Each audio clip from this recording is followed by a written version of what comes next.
அருமையானவர்களே, எப்படி இருக்கீங்க? சந்தோஷமா இருக்கீங்களா? நிச்சயமாகவே நீங்கள் சந்தோஷமாக, மகிழ்ச்சியாக, ஆசீர்வாதமாக இருக்க வேண்டும் என்று சொல்லி ஆண்டவருக்குள்ளே உங்களை வாழ்த்துகின்றேன். ஆண்டவர் உங்களை ஆசீர்வதித்து மகிழ பண்ணுவாராக. தொடர்ந்து இந்த நிகழ்ச்சியை பாருங்க. மற்றவர்களுக்கு, உங்களுடைய தெரிந்தவர்களுக்கு, நண்பர்களுக்கு, உறவினர்களுக்கு, அவர்களுடைய குரூப்களுக்கு ஃபார்வர்ட் பண்ணுங்க. உங்கள் மூலமாக ஆண்டவர் அநேகரை ஆசீர்வதித்து வழிநடத்த உண்மையுள்ளவராய் இருக்கிறார். இந்த நிகழ்ச்சியை விசேஷமாக உங்களுக்கு என்று நாங்கள் செபித்து வழங்கி கொண்டிருக்கிறோம். அநேகருக்கு ஆசீர்வாதமாக இருக்கும் என்று சொல்லி விசுவாசிக்கின்றேன். ஆண்டவர் மகிமைப்படுவாராக. இந்த நாளிலே ஒரு அற்புதமான ஆண்டவருடைய செய்தி.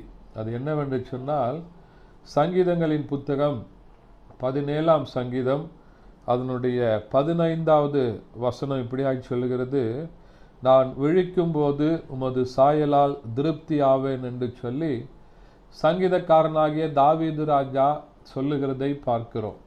நான் காலையிலே எழுந்து விழித்திருக்கும்போது உமது சாயலால் திருப்தி ஆவேன் என்று சொல்லி வசனம் சொல்லுகிறது. எவ்வளோ ஒரு அருமையான வார்த்தையை சங்கீதக்காரனாகிய தாவீது ராஜா சொல்லுகிறார் பாருங்களேன். நம்மை உருவாக்கினவர், நம்மை படைத்தவர், இந்த அகில உலகத்தையும் படைத்த தேவனாகிய கர்த்தர் அவர் விழித்திருக்கும் போது அவருடைய சாயலினால நம்மை திருப்தி ஆக்குகிறாராம்.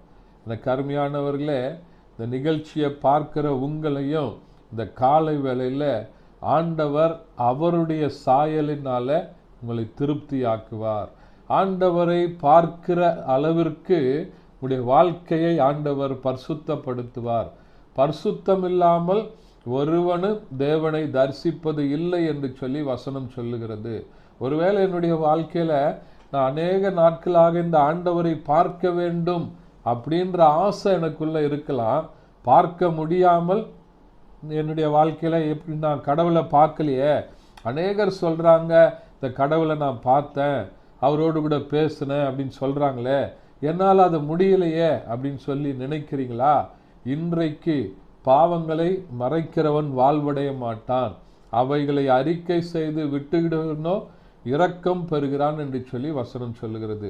அப்போ உங்களை உருவாக்கின தெய்வத்தை பார்க்க வேண்டும் என்று சொன்னால், அவருடைய சாயலை பார்க்க வேண்டும் என்று சொன்னால், நம்முடைய வாழ்க்கையில பரிசுத்தம் காணப்பட வேண்டும். ஆண்டவரே, உம்மை பார்க்கிற அளவிற்கு, உம்மை தரிசிக்கிற அளவிற்கு, உம்முடைய சாயலினாலே நான் திருப்தி ஆகுகிற அளவிற்கு என்னை பரிசுத்தப்படுத்துங்க ஆண்டவரே என்று சொல்லி கேட்கும்போது ஆண்டவர் உங்களை பரிசுத்தப்படுத்தி அவருடைய சாயலினால உங்களை திருப்தி ஆக்கி உங்களை ஆசீர்வதித்து வழி நடத்த உண்மையுள்ளவராய் இருக்கிறார். ஜெபிக்கலாமா? பரிசுத்த பிதாவே, உம்மை துதிக்கிறோம், உம்மை ஸ்தோத்தரிக்கிறோம். இந்த நாளில் கேட்ட வசனத்தின்படி உமது சாயலினால நான் விழித்திருக்கும் போது திருப்தி ஆவேன் என்கிறதான வசனத்தின்படி இந்த வார்த்தையை கேட்டுக்கொண்டிருக்கிற ஒவ்வொருவரையும் ஆண்டவர் அப்படியாய் ஆசீர்வதிப்பீராக.